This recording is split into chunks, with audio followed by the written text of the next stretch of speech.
What is up, everybody? This is Caleb with GamerFaith.com. We're going to be doing a review of The Amazing Spider-Man 2 since I'm sure there are not enough reviews out there already. There's tons. Just the thing is, I feel like this movie isn't getting justice. It is not getting the reviews. I don't agree with most of the reviews on there, and Rotten Tomatoes, which I mean I don't necessarily often agree with or always agree with as far as the Spider-Man movies are concerned. I guess I've generally agreed with the order in which they're ranked, at least on there, but this one I completely disagree. It's got the lowest score so far, and it did just come out, but it's got the lowest score of any Spider-Man movie on Rotten Tomatoes, which is kind of like it combines a lot of reviews and makes a percentage out of it. And I don't think that this is the worst Spider-Man movie by far. I actually quite enjoyed it. But for those of you who have never seen a Gamer Faith review before or seen how we do it, the first section of the review will be actually focused on how good the movie is, how much was it a good movie, focus on the plot, the quality of it, how enjoyable is it, and the second half will be more focused on content such as are you a parent and you want to know if your kid should go, or are you wanting to know if you should go yourself, what kind of content is in there as far as violence and sexual content and all that stuff. We'll cover that in the second half. So anyways, moving right along, before I begin on this, I should tell you where I stand with the previous movies, the previous Spider-Man movies. I was a big fan of Sam Raimi's Spider-Man movies, 1 and 2 specifically. Spider-Man 2 is probably my favorite superhero movie of all time and probably always will be. That holds a really dear spot in my heart, and I just thought that it was phenomenally well made. If I were to score that movie, I'd probably give it like a 9.8 out of 10 or 9.9. It is one of my favorite movies of all time, and it is my favorite superhero movie. As far as like the rest of them go, Spider-Man 1, I'd probably give an 8.5 to 9. I really like Spider-Man 1. Spider-Man 3 would probably get actually like a 7 maybe. And the original Amazing Spider-Man movie, I know some of you are probably thinking a 7 is really high for that movie. I thought that there was a lot of redeeming qualities in that movie, although I do understand that there were some gaping flaws with it. Some of it was a good movie. The original Amazing Spider-Man movie, the Mark Webb one, I did not like it. I had a lot of friends that said, wow, like this is such an improvement over the Raimi ones. Like this movie is awesome, so much better. Finally, a good Spider-Man movie. I didn't like it. There were things I liked about it. By no means did I hate it, but I wasn't a huge fan of it. I thought that it was probably the worst installment in the series. I just felt like they couldn't find this correct balance. I felt like it was trying to be Dark Knight, but at the same time with the whole the Captain Stacy and the crime, and a lot of it was at nighttime. I felt like it was trying to be really realistic, like, you know, he gets in a fight with some thugs and he's Spider-Man. Typically, I mean, Spider-Man could take out a group of 5 guys or whatever, but he kind of like gets beat up and runs off, and it felt like to me they were trying to make it kind of realistic and dark and gritty, but at the same time it was sort of campy to me. It felt like it was, you know, the same old rehashed thing. They fight on a bridge, the guy goes insane after ingesting some green smoke stuff or whatever. Like, I just felt like this is kind of typical campy superhero thing. They're not doing anything new. Spider-Man is meant to be sort of goofy and fun and colorful and charming. It does have that kind of dark, gritty aspect to it. I understand that. I just didn't feel like they struck that balance well. Now, with that being said, this new Spider-Man movie is getting low scores, and a lot of people are saying that this movie is doing that same thing. The way that I felt about the first movie, which was fairly decently reviewed, people are saying that about this movie. I actually disagree. Like, absolutely, there is the moments of this movie that are dark. It's probably the darkest Spider-Man movie, probably the heaviest hitting Spider-Man movie as far as deep stuff goes. And it's probably the goofiest Spider-Man's ever been. He's probably the most I don't know. He's funny, and he's got the 90s Spider-Man cartoon charm. He, talks to the bad guys and makes jokes about it as he's fighting and stuff like that. I actually really like that. I think it's great that they made a point to make him like that in this movie. They did a little bit of that in the first Mark Webb movie, and in all of them he's had a little bit of humor, but I felt like this was probably the best that they've done as far as his in the mask attitude as Spider-Man, just the way that he interacts with the enemies and the crooks and all that stuff. I thought that they did a great job of that, but somehow they did find a balance. I never felt like this movie was trying to be two things at once. I felt like it was Spider-Man how Spider-Man is. Like, there are some heavy hitting stuff in the Spider-Man comic books, but there are also the moments where he is funny, and it didn't feel to me like they were trying to be Dark Knight, or that this didn't feel like Spider-Man or anything like that, or that it was trying to be too dark. I just felt like it was being true to how Spider-Man is. I disagree with the critics on this one. I'm going to have to say on several things. A lot of people are saying that it's overcrowded as far as the villains. Now, this is I guess a slight spoiler thing, but it's the trailers show you an awful lot. So if you've seen the trailers, don't need to really worry here. But what I will say is there are really only pretty much two villains for the most part in this movie. It focuses on two villains, and one of the villains that is shown in one of the more recent trailers, it makes it look like there's going to be at least 3 big villains in this, maybe more. And there's one of them is in this movie for like 5 minutes.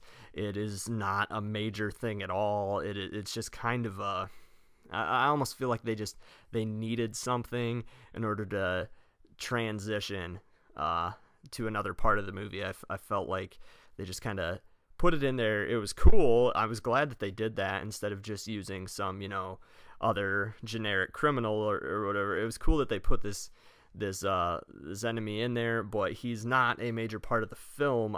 Some people were saying it had 1 or 2 too many enemies in it. If they would have taken 2 enemies in it out of it, it would have had no nemesis in the movie. I don't understand that. And also, the 2 main enemies in it, their storylines go together very well. They work together. They tell the same story. That's another thing. People were saying that it was really clunky. It was just a lot of this and that and blah, blah, blah, blah, blah. I actually felt like they struck a really good balance with it. I felt like the first Amazing Spider-Man movie, they were showing stuff about his parents, but it never really got resolved, and it didn't tie in that much. I just felt like they kind of threw it in so they'd have something new to throw in there. And you had blah, blah, blah. I don't know. I didn't care for it, but this one I felt they resolve a lot of the parent stuff, and they show Harry Osborn, and they show Electro, and I thought all of those did a good job, and they all tie together. I was actually really worried about the role that Oscorp was going to play in this series. They just seemed to be doing this weird sort of mix between the Ultimate Spider-Man comic books and Amazing Spider-Man, and where was it and what's going on, blah, blah, blah, blah, blah. And while this doesn't follow any strict comic, by the letter, I think it's doing a good job. I have confidence in the direction that they're going. I thought that they succeeded in what they were trying to do, which was tie all these things together. And I never felt like it was telling a bunch of stories that were kind of just all over the place. I felt very much so like this was all one big story, and they did a good job of telling it. So I didn't feel that it was clunky and all over the place by any means. Now, I may change my mind on this next thing I'm going to say. I may eat my words. After a few months, I may change my mind and be less enthusiastic about it. I just saw it last night. But I almost want to say it definitely in the way that he looks, and slight spoiler warning, once again, if you've seen the trailer, no spoiler here, but the rendition they did of Green Goblin, initially I was nervous because it looked like, they're just going to completely skip Norman Osborn and blah, blah, blah, blah, blah. I really like what they did here with the Goblin. In fact, it's probably my favorite rendition of the Goblin that I've seen to date, especially with the way he looks. I always thought Goblin was kind of like Spider-Man's main nemesis. He's kind of creepy and weird, and he's got that high-pitched laugh. I was raised on the 90s cartoon version of Spider-Man, so that's the Goblin I wanted. I didn't really care for the super mechanized looking version of the Sam Raimi ones, even though I love those movies. I'm not complaining. I thought Willem Dafoe did a great job. I love James Franco as Harry, but I do think that this is the probably best rendition of Goblin yet. He's sort of monstrous and creepy. You don't really like him. He's sort of disturbing. I was very surprised because I was not thinking that I was going to like his version of it, because I had heralded the previous Goblins so high as far as movie villains is concerned. And as far as Spider-Man goes, I almost think that this might be the best rendition of Spider-Man we've seen yet too. I like his attitude. There's some funny parts that I was, really laughing at, and his personality, it really fit. I liked the way that he looked probably the best, with the big white eyes. It just makes a comic book fan happy to see them bringing in the big white-eyed look of the comic books into his suit in this one. I like it much better than the first Amazing Spider-Man movie by far, and probably better than Raimi's movies as well. This very well might be the best romance that has been in a Spider-Man movie. I probably have never felt more for those two characters as I did in this movie, or two love interest. I understand that it's Mary Jane in Raimi's and Gwen Stacy in this one, but man, the critics keep saying like, the chemistry between those two is the best part of the movie, and I was like, okay, like that's cool, good to know. But that's actually, I agree with the critics there.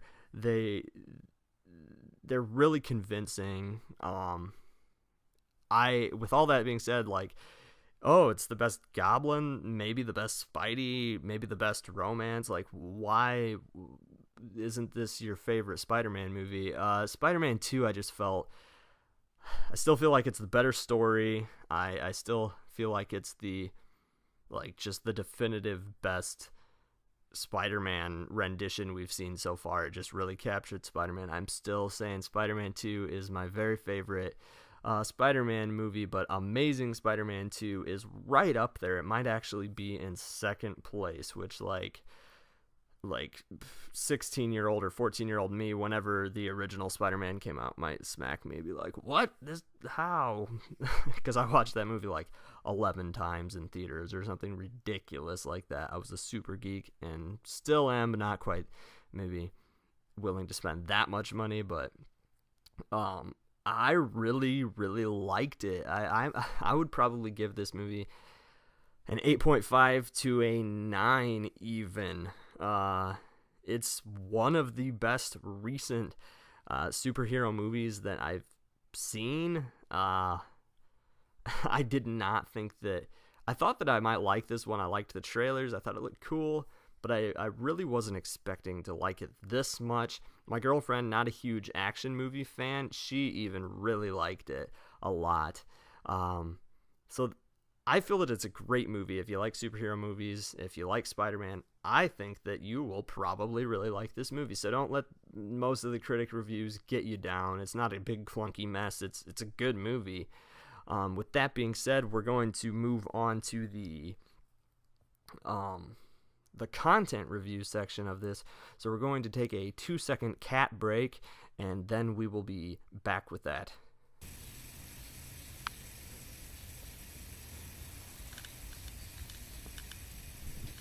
Okay, as far as content is concerned, there's a lot of violence throughout it. I'm not going to go through every single event in this. There's violence throughout it. There's battles in it. There's graphic stuff. It might have the highest death count of all the Spider-Man movies. It's probably the darkest Spider-Man movie. As far as sex content, it's probably the best in the series. Gwen Stacy has a short skirt or two, if I remember right, but other than that, it was really not bad at all. I was pleased to see that they didn't try to fit that in there. And you may think like, oh, Spider-Man movies never put that in there, but there was some sketchy stuff in a lot of the other Spider-Man movies. I feel like this one was the most respectful towards women as far as that is concerned.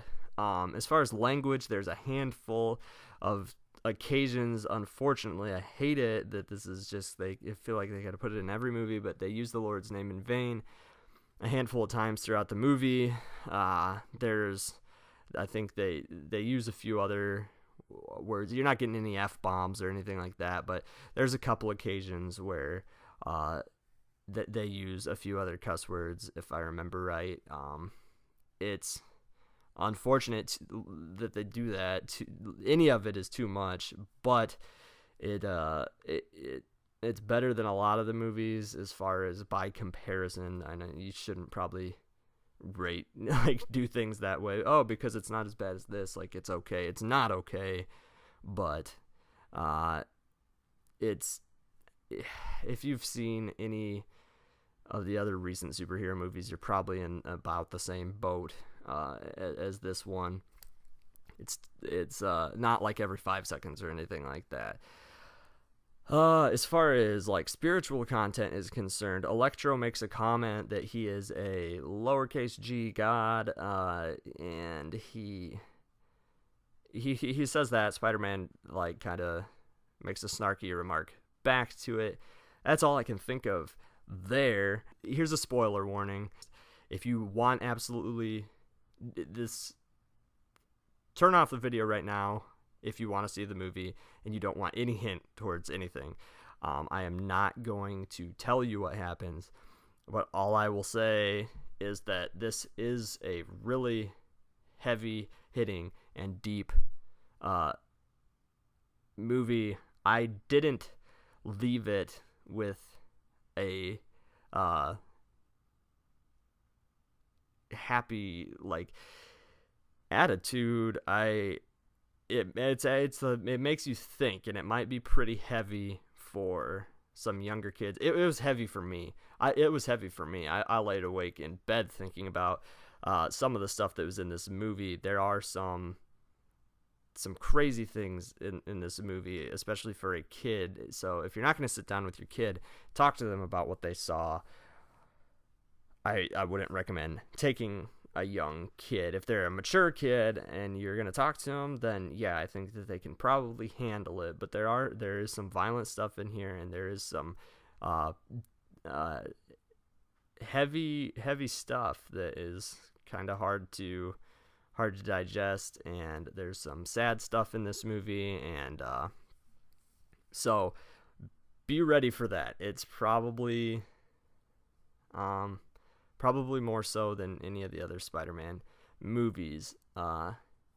With all that being said, I think it's a great movie. I think it has some really great lessons in it, one of which is to, like, I feel like it has an emphasis on being honest, keeping your promises, and stuff like that.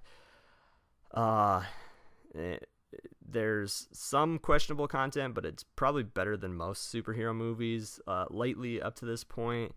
It has a lot better lessons than a lot of superhero movies that have been out lately. I really do recommend it, but for audiences that are mature enough. So if you enjoyed this Gamer Faith review, head over to gamerfaith.com. I'm into comic books and video games and stuff like that, so I write lots of articles over there that point back to life lessons that are really important, but they use the kind of geeky language that I enjoy and I like, and all sorts of references and whatnot. Anyways, I hope you guys have a great day. Hit the like button, hit the subscribe button if you feel like it, and if you enjoyed this video, it helps out plenty, and head over to gamerfaith.com.